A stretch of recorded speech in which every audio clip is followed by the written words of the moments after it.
All right, welcome to the lesson on starting a fire and using the Little Bug stove. So what I'm going to do today is I'm going to demonstrate using the materials that we bring along on the trip, how we get our fires going, and I'm also going to use the Little Bug stove to sort of maybe not boil water, but at least warm it up, and you can see how it functions, and we'll go from there. So before I began, I went around and I collected a bunch of firewood. So over here you'll see a whole bunch of twigs. I keep them small. I don't need them more than a few inches long, okay? It's not necessary. And I also here have an example of a piece of wood that when I break it, it does not break easily. If they don't snap nice, they're too wet. That's not what you want, okay? I have some smaller pieces here. In addition, I have some really good tinder. This is my tinder bundle material here, okay? Now I don't need to make the greatest tinder bundle going because I brought along our trusty fire starters. I've got the ones that I made in the egg cartons here, 2 of them, and I've got a couple of these pucks that we made out of makeup pads and wax. And I also brought along some birch bark. I'm not going to use the birch bark necessarily a lot, but I did bring it along. We don't always have that in Algonquin Park, but definitely this is what I'm going to use here. I also have our big pot that we're going to use to boil the water, and I have my Little Bug stove. So I'm going to start by building my Little Bug stove. So I'm going to get my camera turned around here, and my trusty camera person to hold the camera for me while I build the Little Bug stove. All right, so you saw this in the other video, so I'm not going to spend a lot of time on it. I'm just going to quickly assemble it. 4 pieces of stainless steel, really nice units these are. I got that backwards. I got to go like this.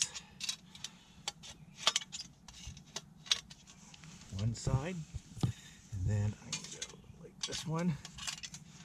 And normally in a classroom setting, every kid gets the opportunity to build one of these and put it back together, put it back in the case, just to show that they've done it somewhere in the classroom. Okay, make sure all my holes are lined up here, here, and in here, and this is now ready to go. I'm also going to take out my pot and just have it ready. I also have some water here, a jug of water. This is a nice Primus 4-liter pot, and it's going to sit on top of here. And I want to make sure that I'm working in a flat area, so you can see here how I'm sort of setting this in, seeing this is where I want my fire to be, this is where I want to work. Now, I'm not going to try to light the fire with it like this, okay? I'm going to actually remove the pot, set it aside over here, and I'm going to remove the Little Bug stove and set it aside out of my way, and right here is where I'm planning to make my fire, okay? Now to start, I might throw a leaf or 2 down. I really don't like trying to burn leaves. I find that they're very wet still and they don't work very well. So what I am going to start with though is my puck makeup pad fire starter. This has been torn in half, and when it's torn in half, I get some nice cotton here. You can see this, I'll bring it right up. This is soft cotton. This is just like a cotton ball. And then this part here, over here, is hard and it's got wax on it. And that's what's gonna burn for me. I do have a tiny bit of breeze coming through this way here, which is okay. I don't wanna, if I find it's too much, I might put some materials in this side just to block the wind. But right now I think we need to have a little bit of material there. Now, the next thing I'm going to do is grab some of my tinder, and I've got lots of it. Never have enough of this kind of stuff if you want. And I'm going to sort of set some stuff around my fire starter, okay? And eventually some really light stuff over top. So I'm going to grab some pieces from the very top of it, and I'm going to try to get a fire going. I don't want to get too much in here, but enough that I can do that. I'm going to pull out my trusty lighter, nice Bic, see that? Promotional video for Bic. And all I have to do is try to light some of that cotton, and you'll start to see that if you come over here, that the cotton will burn. Did it go out? Oh, it's still burning, and it actually burns kind of like a candle. So I can put my lighter away, and I'm going to start putting some other really lightweight sticks on here. I'm going to try to get a really nice little fire going and whatnot. Here we go. You can still see that fire starter working underneath there. It's still burning and providing me a source of fire from the bottom, which is really nice. And I'm just going to keep pouring on some of this little really light tinder. It's just basically dried grasses. Again, it was sticking up. It wasn't laying on the ground. And you can see very quickly here how this fire is going very nicely, okay? Now I want to get some sticks on here because sticks actually burn and hold some burning for a little while before I put my actual little bug stove on the fire. Look at that. Better be careful. I might light myself on fire here.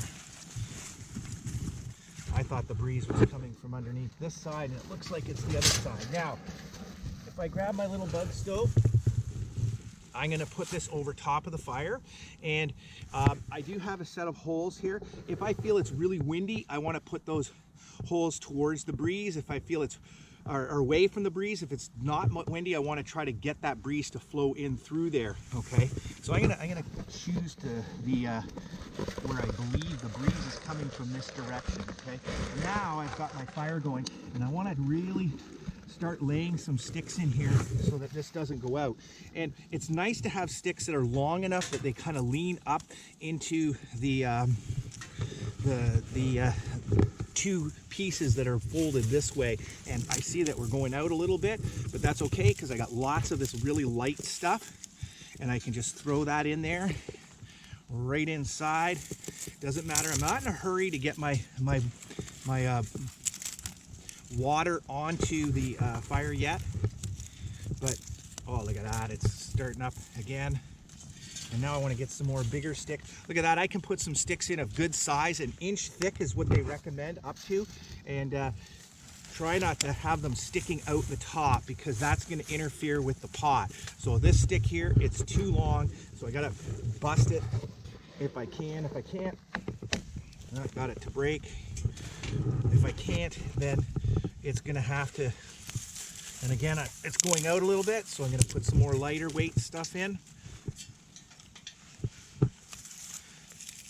It's just a matter of having the materials available to you when you start the fire. The biggest mistake kids make when they're doing this is they don't have lots of tinder available, so when the fire's going out, they're getting frustrated and it's just not working for them. And this one actually looks like it might actually kind of be going out on me. I think I got a little blowing on there, and I can see the fire's flames are coming back. There we go. Look at that. Save a little bit of this stuff in case I need it yet. Want to make sure some sticks get burning in there. I love using pine cones. Unfortunately, I'm in a deciduous forest here, and in Algonquin, there's tons of pine cones that really burn really well and works really good. So I'm just going to let this burn a bit, see if it'll work.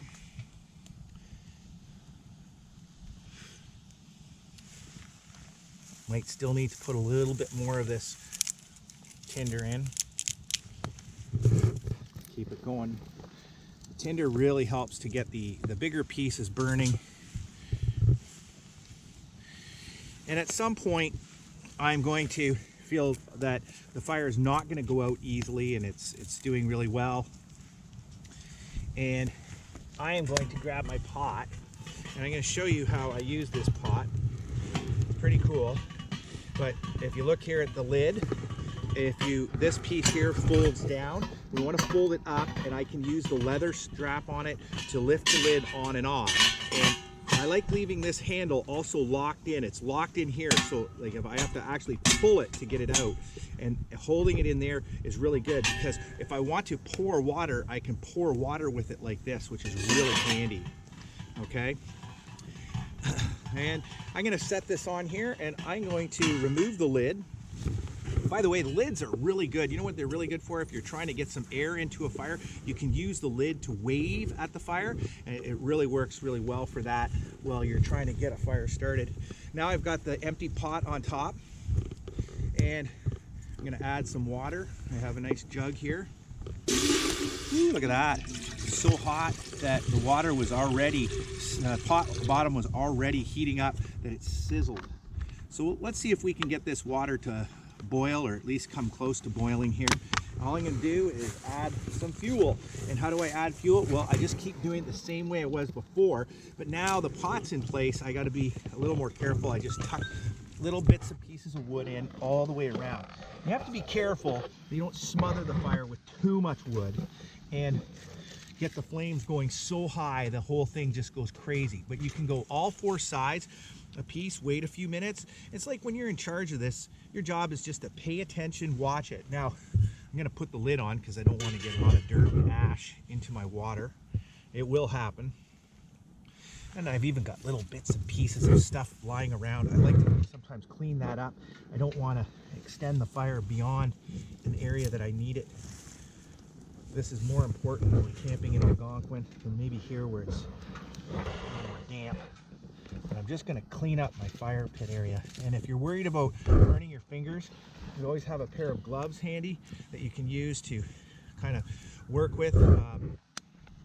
That way you don't have to worry about maybe picking up a burning stick. Look at that, I just put a few pieces in a few minutes ago, and now you can already see the fire starting to come again.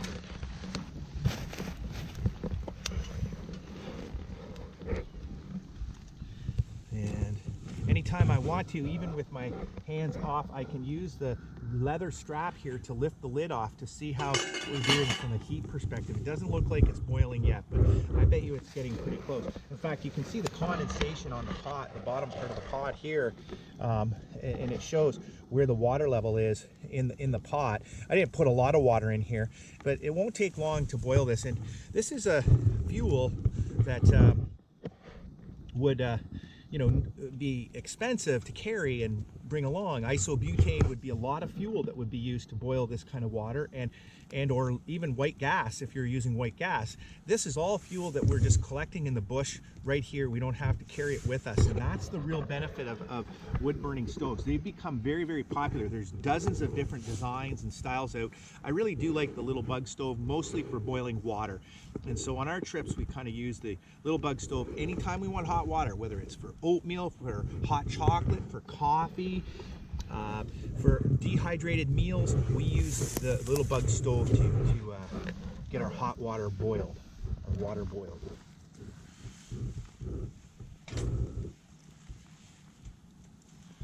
Put a little bit more wood on there. It seems to be going out a little bit. That's the big trick, is knowing when to put some wood on, when not to, and just kind of playing with it, letting the fire go. Well, I'm not going to probably let this run for too much longer here, and then I'm going to put this fire out. We're not really going to use this water, and except for to extinguish this fire.